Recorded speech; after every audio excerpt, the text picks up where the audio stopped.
I recently made a decision that could turn out to be a tiny bit of a mistake, and that is, for a little bit of fun, we're going to be entering Armies on Parade that's held by Games Workshop. Now, most people might look at this situation and just say, Ben, you have a large amount of combat patrols that you've painted over the last year. Just take one of them, drop it down to Games Workshop and show off what we've recently been painting. But no, this is the mini painting page, and what we're going to do is push it a little bit further. We're not only going to paint up a new combat patrol for this, we're also going to be, in the 3 weeks that we've got available, building out a display base for the army itself. And because I'm a little bit of a sucker for punishment, I decided this would also be a prime opportunity to tackle an army that I've never painted, built or gamed with before, and that is the Leagues of Votann. And this is going to be a relatively new experience for me.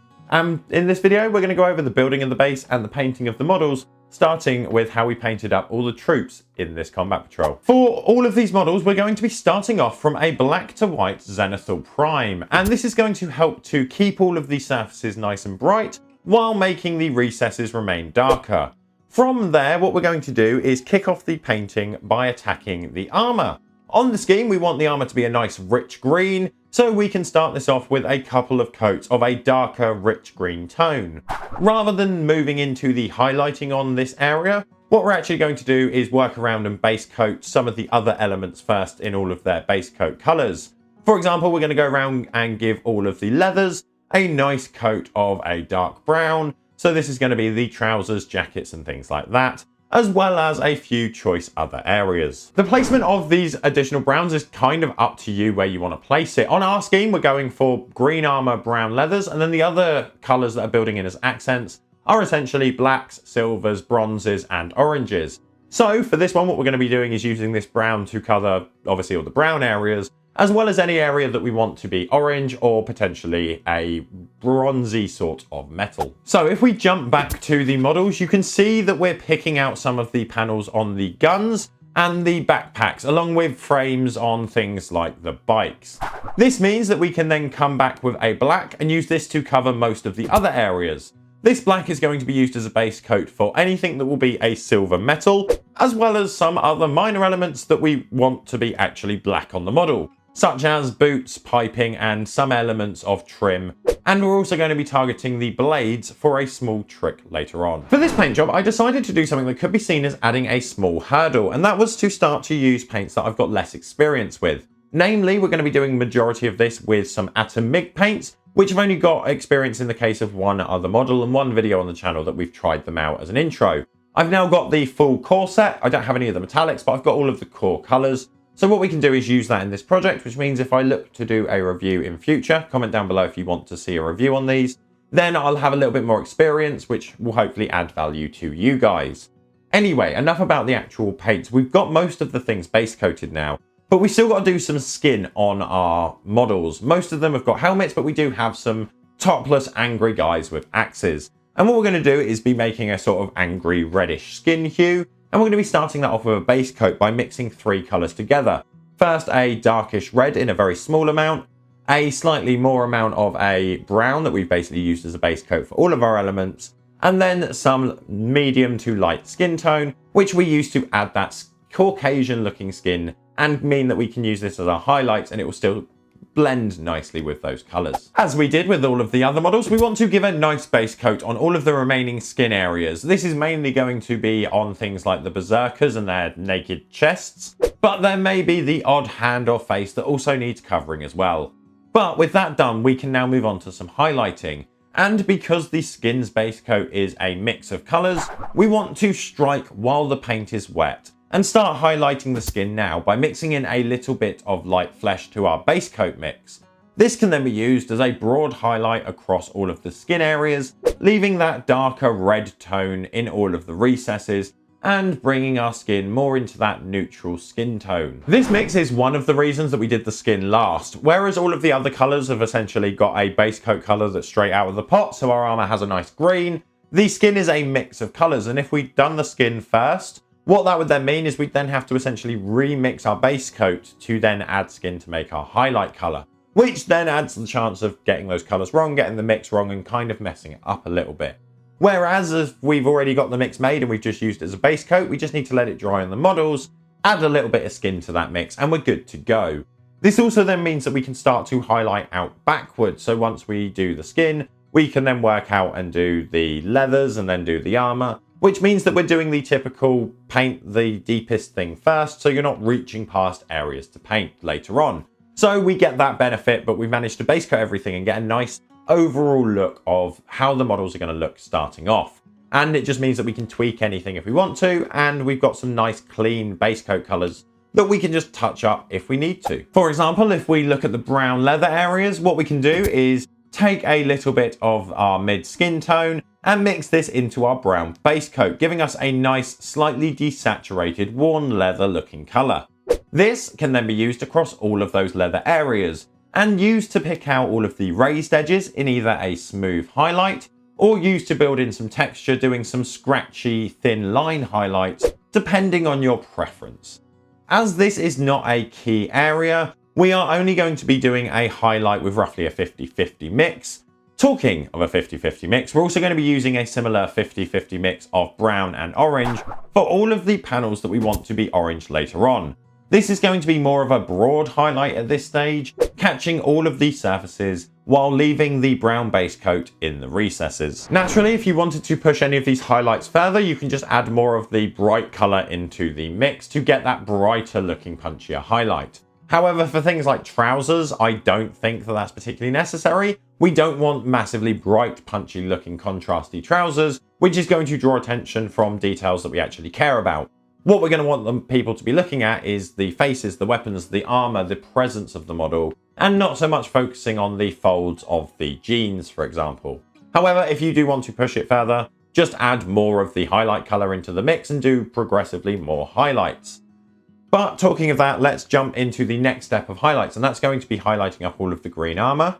Obviously, we've got our green base coat, so all we need to do is take that and then a lighter, brighter green and mix a nice mid-tone ready to start highlighting. We want to take the mix of these two colors and then start to panel highlight all of the various armor panels across the model. And we're also going to be doing this for the green panels on the vehicles. These are going to be relatively broad, bringing up the overall brightness on these areas. This leaves us with predominantly metal areas left, and at the moment these are all going to be either base coated in black or still base coated in brown. For all of the areas that are still base coated in brown, what we want to do is cover these in a bronzy metallic brown tone. And we want this to be as close to our base coat brown tone as possible before we then go round with a slightly lighter bronzy tone and highlight all of the edges. And we're going to be doing this with a reddish bright gold tone just to give us that pop of light on the edges of the metals. Then, however, we can move on to giving a quick overbrush of dark silver across all of the areas that are black.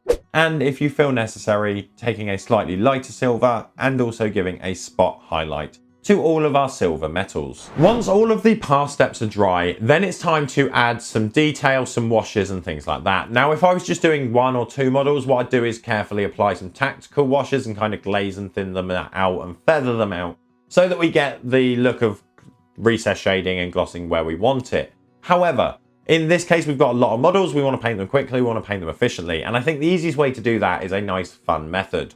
What we're going to do is be using an oil wash. So we're going to be taking a couple of sienna colors and a black, mixing it down with some oil paint thinner, and then using that to wash all of our models. The advantage of this, as opposed to using an acrylic, is that by the time we finish all of our 17 odd models, and we get back to the first model, the oil will still be wet, which means that we can then apply a sponge and some thinner to the area, remove any excess, and also kind of tidy up any pooling.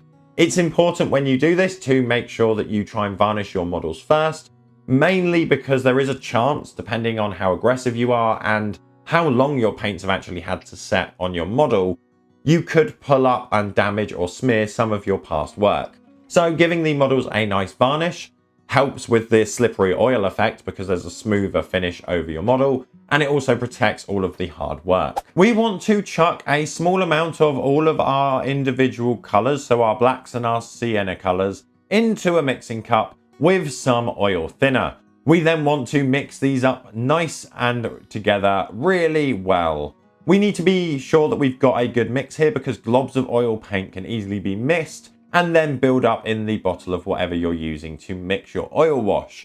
But once we're sure that all of the paint has been smushed and mixed into the wash, and that it has roughly the same consistency as a contrast paint or wash from Games Workshop, for example, we can start to slap this across all of our models.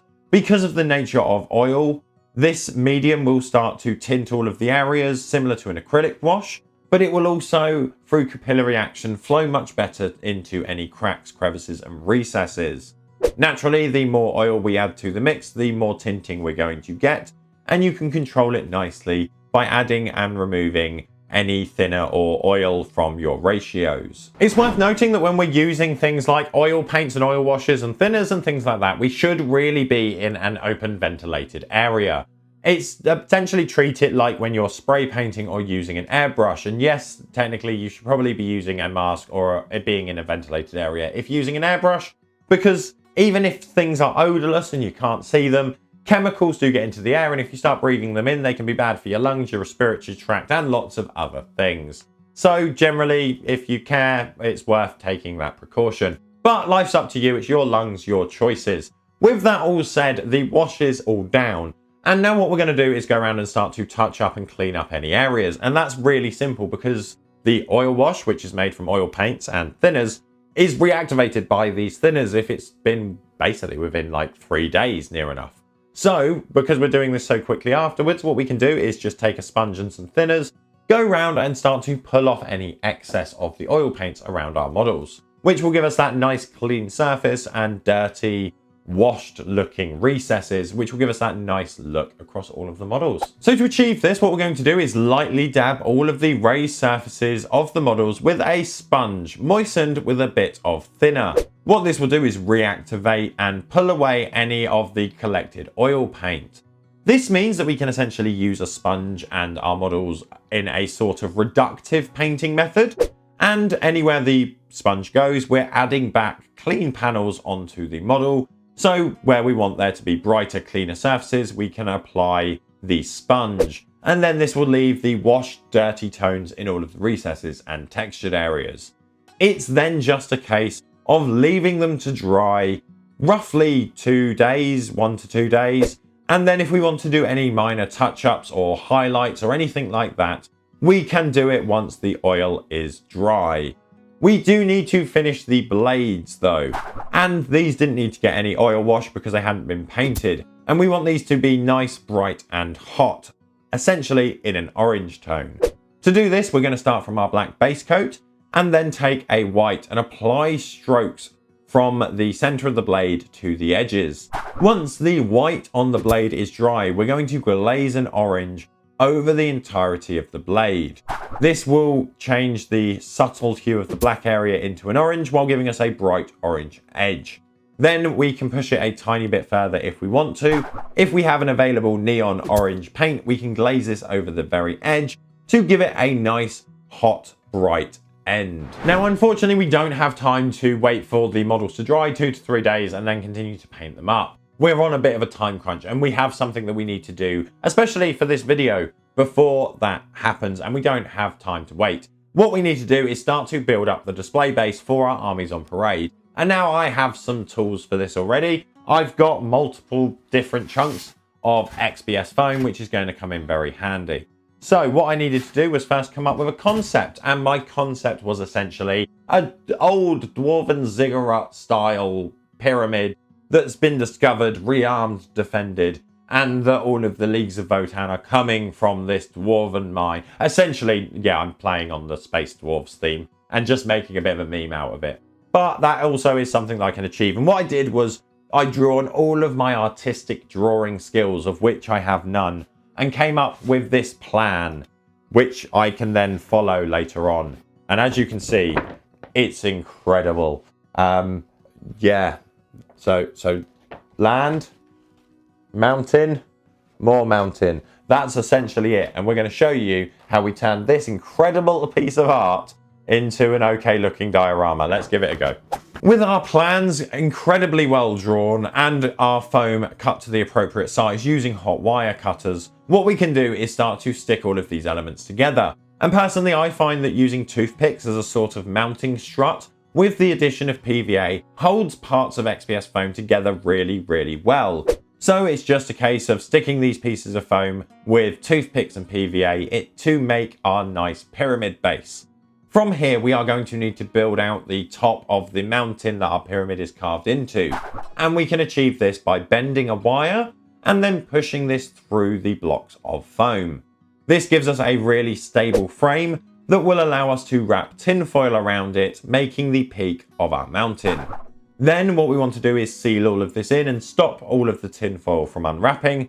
And to do this, we're going to use some foam clay from a kid's store, which can be wrapped around the top area, giving us a semi-level area to work from, while stopping and sealing in all of the tinfoil. In all honesty, there are multiple other areas that we could have probably used this foam for, smoothing out some of the edges, making some of the slopes a little bit more flat as opposed to jagged steps. But unfortunately, I ran out of this foam. I just needed some to hold in the top layer of tinfoil to start with.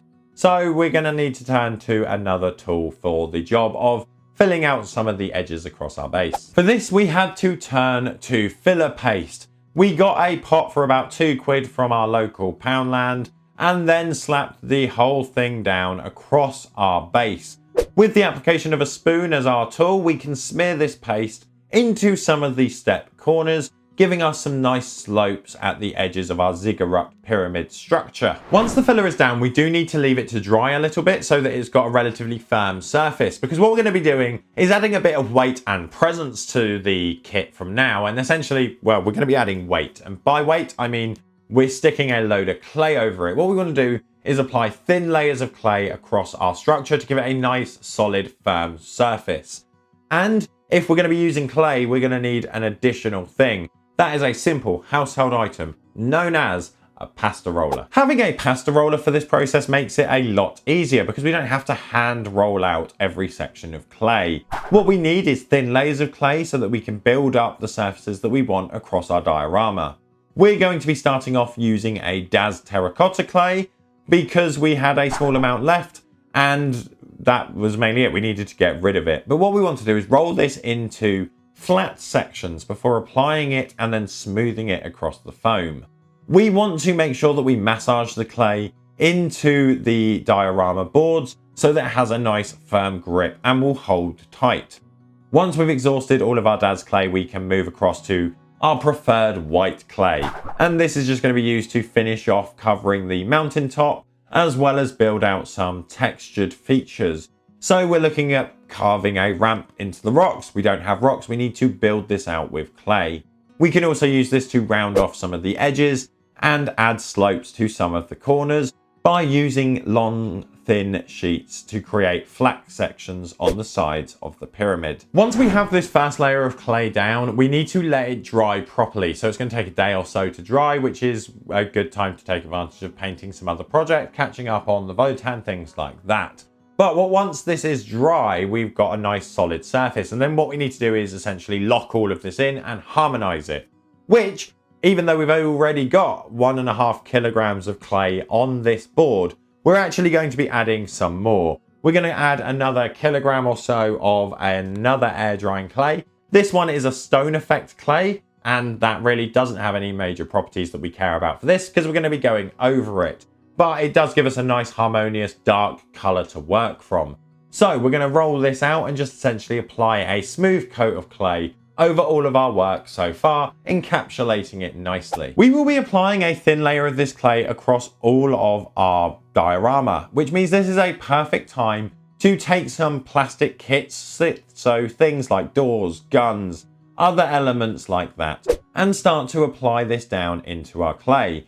What we need to do is first apply a thin layer of our clay over everything. And then because this is nice, fresh, wet clay, what we can do is take our plastic elements and then push this down into this damp clay, which will hold them in to start off with. Then what we can do is take some more thin layers of clay, smooth this out at the joins, and then use this to reinforce all of the mounting of our plastic elements and use it to blend them into the local environment. Here we're going to be adding some details like guns, doorways and things like that, but we're also going to want to add a few more details to bulk out the beast and give it some more rocky nature. But to do that, we're going to once again need to let the clay dry. Now that's the final top layer of clay applied, dried and sorted. And this is the time that we need to look at it and see if there's any problems. And unfortunately, we had some cracks that appeared on the corners of the base. But to be honest, I'm going to just roll with it. They look relatively firm and secure. They're not going to be peeling off or anything like that. So I'm just going to make it seem like it's part of the base. I'm just going to kind of cover it a little bit with sand texture and things like that. But at this point, we have 2.5 kilograms of clay that has dried on this base, and we can actually start doing some other small textures and things like that using PVA sand and some normal basing equipment. We can start off by adding large chunky rocks to our base, and to do this, what we're going to do is take chunks of cork bark and then some form of modeling paste. These can be used in combination to fix the cork to the base. What we're going to do is put the modeling putty on the back of the cork and push it against our mountain structure. And that will give us a nice decent connection to the clay and also allow us to remove any gaps by spreading around the modeling putty that comes out between the cork and the clay. Once these aspects are semi-dry and are not likely to move, we can start to mix up a texture paste for the base. We're essentially going to be making our own basing sludge for this, and we're going to be making this out of roughly 3 parts PVA, which is a nice strong essential binder that we're going to be using. We're then going to be adding in some sand medium, which is an acrylic sand medium, very fine granulized sand and some acrylic medium. And then what we're going to do is add a couple parts water and 1 part of thick basing sand, which will give us that nice gritty texture. All of this can just be mixed together until we've got a nice claggy, slaggy mess, which I'm sure you can tell what we're going to be doing with that from now on. We want to take this sticky, claggy mix and then gloop it all over our scene, catching anything that we would expect to have a sandy, rocky texture.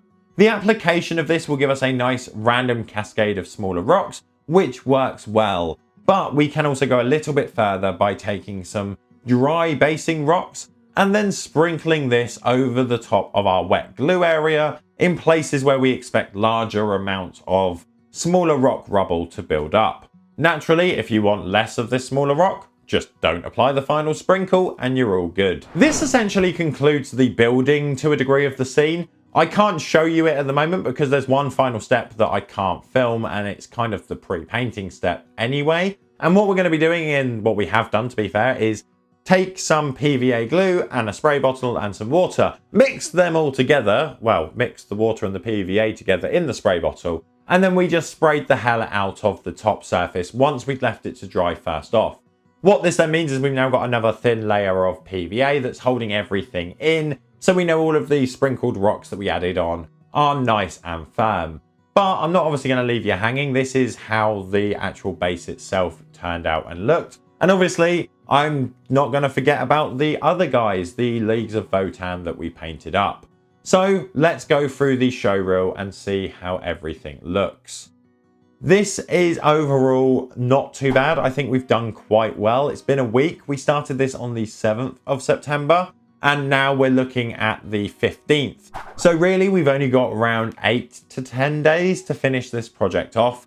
And we still need to paint up the base that you're looking at now, as well as painting up the leader for the squads that we've painted today. Talking of the squads, this is what the squads now look like. But overall, I think they came out quite nicely. Bearing in mind that this is the first time that I've painted up any Leagues of Votann, I've got some opinions. I do think that they're nice models, but I think that they're very unfriendly potentially for beginners, and also not amazing for potentially competition painting on the units. That's my personal opinion. They're terrible at sub-assemblies. All of the legs and the bodies are like 3 or 4 parts, and they're not exactly chunky parts like Space Marines. They're quite fiddly. But I think what we've done today and what we've gone over, they came out really nice. I do like the models, and I hope that we'll be able to push the leader a little bit further in the next video, as well as finish painting up the rest of the base and getting that to look really nice. So obviously, if you're going to be trying to catch and see what the final product looks like, you need to subscribe, but I'm not going to leave you hanging. If you're interested in other combat patrols, because we've just painted up one in this video, why not check out this video here, where we essentially did a combat patrol paint up, and we've got other videos very similar, covering different factions if you're interested. If it's a couple of weeks from the day of release, this is where you'll find the sequel to the video you've watched today. Otherwise, do remember to subscribe so that we can see you next time.